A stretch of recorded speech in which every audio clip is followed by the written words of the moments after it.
जय हिंद दोस्तों। मैं गुरुदेश कुमार आपके अपने करियर गुरु कोचिंग सेंटर के परिवार में स्वागत करता हूं। आज 26 नवंबर आज 26 नवंबर है। 26 नवंबर को भारत का संविधान बनके तैयार हुआ था। तो भारतीय संविधान दिवस के रूप में 26 नवंबर को भारतीय संविधान दिवस के रूप में मनाते हैं। पूरा भारत मना रहा है भारतीय संविधान दिवस के रूप में। मेरे प्यारे बच्चों, मेरे प्यारे भाइयों, आप सभी को भारतीय संविधान के बारे में और मौलिक अधिकारों के बारे में जानकारी होना बड़ी आवश्यक है। एक व्यक्ति को जीने के लिए मौलिक अधिकार उसे जानना ही बहुत आवश्यक है, जरूर है। जैसे कि बात करें, जब देश गुलाम था, क्या गुलाम, शायद आपको याद हो 13 अप्रैल 1919 ईस्वी को जलियांवाला बाग हत्याकांड। बोलो क्या कर रहे थे बेचारे भारतीय कर रहे थे क्या? रोलेक्ट एक्ट का विरोध या प्रदर्शन कर रहे, शांतिपूर्वक, कोई हथियार नहीं, शांतिपूर्वक। कहां? अमृतसर में कर रहे थे। जलियांवाला बाग हत्याकांड आपको पता हो शायद। कौन? जनरल डायर, एक अंग्रेजी ऑफिसर था जनरल डायर। उसने एक ही आदेश दिया, एक आदेश देने पर मेरे भारतीयों को मार दिया गया। अब बताइए, अगर आपको मौलिक अधिकार नहीं पता है तो आपका शोषण होता रहेगा। चाहे हमारी बहन हो, चाहे मेरी माता हो, चाहे मेरे भाई गरीब हो, या कोई भी हो, सबका शोषण होता रहेगा। आपको मौलिक अधिकार के बारे में जानकारी रखनी चाहिए। मौलिक अधिकार हर एक व्यक्ति को जानकारी रखनी चाहिए। कौन देता है मौलिक अधिकार? हमारा भारतीय संविधान देता है। कौन देता है? भारतीय संविधान देता है। कोई कितना भी बड़ा अमीर हो, कोई कितना भी गरीब हो, हर एक व्यक्ति को समान क्या मौलिक अधिकार दिए गए हैं। भारत के प्रत्येक नागरिक को 6 मौलिक अधिकार दिए गए हैं। कौन कौन से? समानता का अधिकार और स्वतंत्रता का अधिकार, शोषण के विरुद्ध अधिकार, धार्मिक स्वतंत्रता का अधिकार, धार्मिक स्वतंत्रता का अधिकार, संस्कृति एवं शैक्षणिक अधिकार और संवैधानिक उपचारों का अधिकार। हर एक नागरिक को समान अधिकार दिए गए हैं। कितने? 6। अब बात करेंगे ना, शायद आपको याद हो, मेरे देश के नागरिक ऐसे वैसे थोड़ी रहे हैं, पावरफुल बुलाए हैं, लेकिन ध्यान देना, लेकिन मौलिक अधिकार तब भी आप लोगों को सभी को जानना बहुत ही जरूरी है। ऊधम सिंह जी को ध्यान दो। कौन? ऊधम सिंह जनरल डायर को मार के आए थे। कहां से? कहां से? ब्रिटेन में मार कर आए थे। उनने प्रतिज्ञा कर ली थी मारेंगे तो जनरल डायर को मारेंगे। शहीद भगत सिंह देश की खातिर, समझ लो, देश की खातिर अपनी क्या कुर्बानी दे दी। तो भारत कभी भी शहीदों की शहादत को देश कभी भुला नहीं पाएगा। और शहीद भगत सिंह की 4 पंक्तियां हैं, सुनिए आप सभी। लिख रहा हूं मैं अंजाम आज जिसका कल आगाज आएगा मेरे लहू का हर एक कतरा इनकलाब लाएगा। मैं रहूं या ना रहूं मगर वादा है मेरा तुमसे ये मेरे बाद वतन पे मिटने वालों का सैलाब आएगा। ये विचार थे हमारे शहीद भगत सिंह के। सैलाब आया था। आप समझ लो, आपको अगर हम बताएं कि जो मौलिक अधिकार आपको अगर नहीं मालूम है तो आपका शोषण होता रहेगा। भारतीय क्या मांग रहे थे? मौलिक अधिकार ही तो मांग रहे थे। क्या मौलिक अधिकार?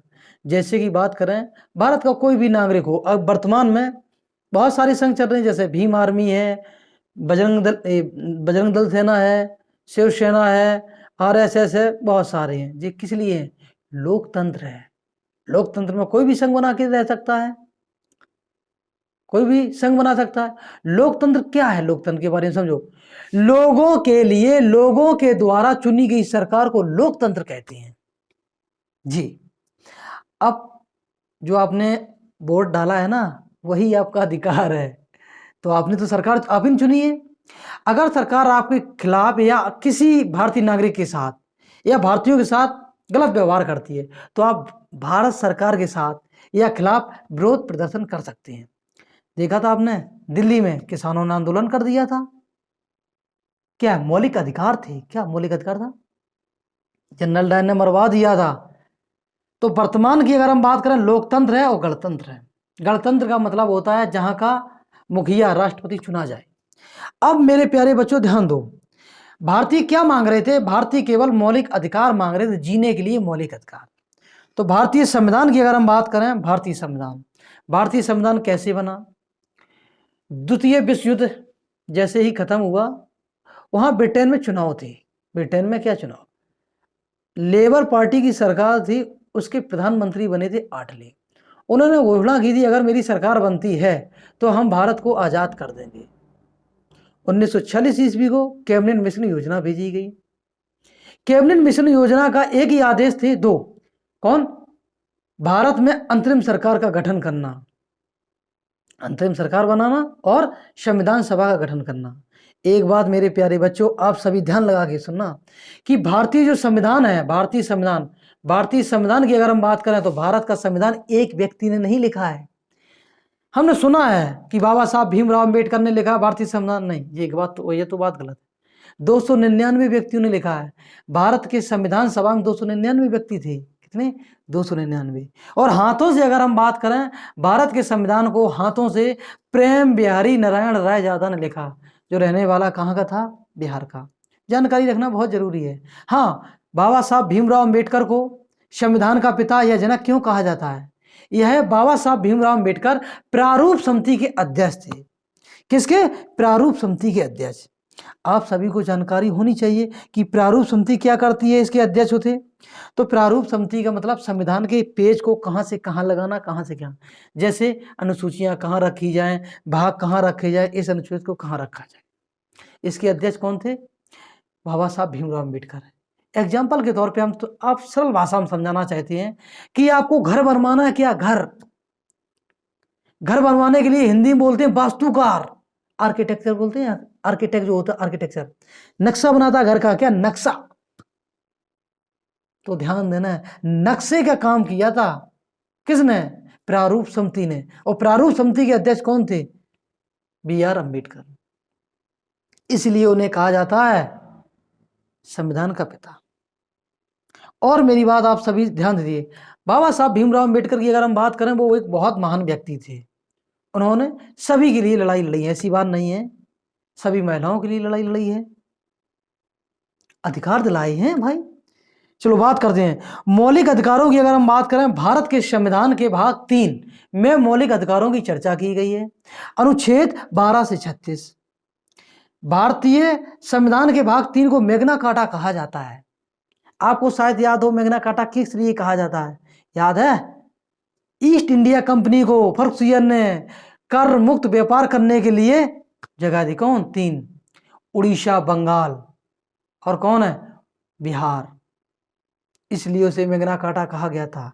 तो भारतीय संविधान भाग 3 को मौलिक अधिकारों के लिए जाना जाता है और इसे मैग्ना कार्टा के नाम से जाना जाता है। मौलिक अधिकारों की पहली जब मांग की थी, किसने की? एनी बेसेंट ने। और सबसे पहले मौलिक अधिकारों की लिखित मांग 1928 ईस्वी में मोतीलाल नेहरू ने नेहरू रिपोर्ट में की थी। किसने? नेहरू रिपोर्ट। 1931 ईस्वी के कांग्रेस के कराची अधिवेशन में मौलिक अधिकारों की मांग उठाई गई। इसकी अध्यक्षता सरदार वल्लभ भाई पटेल ने की थी। गांधी जी गए गोलमेज सम्मेलन में 1931 ईस्वी में। कौन? द्वितीय गोलमेज सम्मेलन। वहां पर भी गांधी जी ने मौलिक अधिकारों की चर्चा की कि हमें मौलिक अधिकार दे दो जीने के लिए। मौलिक अधिकार संविधान में जो जोड़े गए हैं, तेज बहादुर सप्रू समिति के तहत। मेरे प्यारे बच्चों, आप सभी को, हर एक भारतीय नागरिक को अपना मौलिक अधिकारों के बारे में जानकारी होनी चाहिए।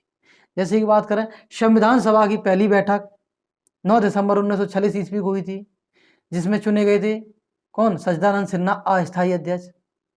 दोबारा संविधान सभा की जो बैठक हुई 1946 ईस्वी, कौन? 11 दिसंबर 1946 ईस्वी को। उसमें चुने कौन गए थे अध्यक्ष के तौर पर? कौन? भारत के जो पहले राष्ट्रपति बने थे। कौन? क्या नाम है? राजेंद्र प्रसाद।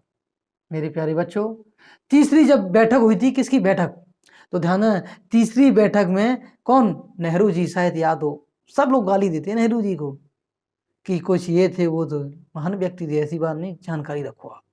नेहरू जी ने संविधान सभा की जैसी तीसरी बैठक हुई थी, उसमें एक उद्देशिका पेश की थी। हम आपको सुनाना चाहते हैं पढ़ के। क्या उद्देशिका थी?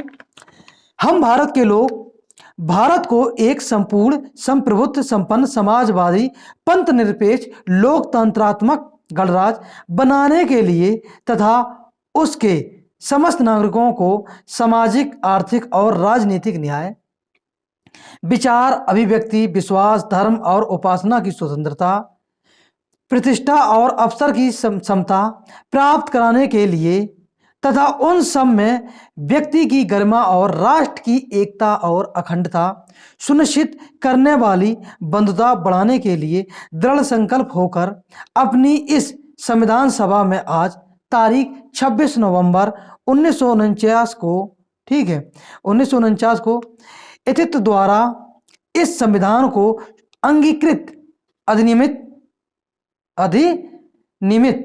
और आत्मसमर्पित करते हैं। समझ, जितने भी देश के महान बने हैं, चाहे हमारे शहीद भगत सिंह हो, सरदार वल्लभ भाई पटेल हो, ठीक है, और हमने तो दो देखे हैं, कौन, एक व्यक्ति को देखो भूल मत जाना, कौन, कलाम साहब, एपीजे अब्दुल कलाम। दो व्यक्तियों की जोड़ी याद रखो, कौन, कलाम साहब और अटल बिहारी वाजपेयी, अटल थे। ये तो हम लोगों ने तो देखे हैं, ये भी तो महान व्यक्ति हैं। गांधी जी, सुभाष चंद्र बोस, ठीक है, लाला लाजपत राय, बाल गंगाधर तिलक, ये सारे के सारे कौन है, देश की खातिर इन लोगों ने क्या अपने आप को देश की खातिर क्या है छोड़ दिया, जान दे दी, बलिदान दे दिया, शहीद हो गए। आप सभी को संविधान होने के बावजूद भी आप सभी का शोषण होता है, कुछ लोगों को जानकारी नहीं होती है।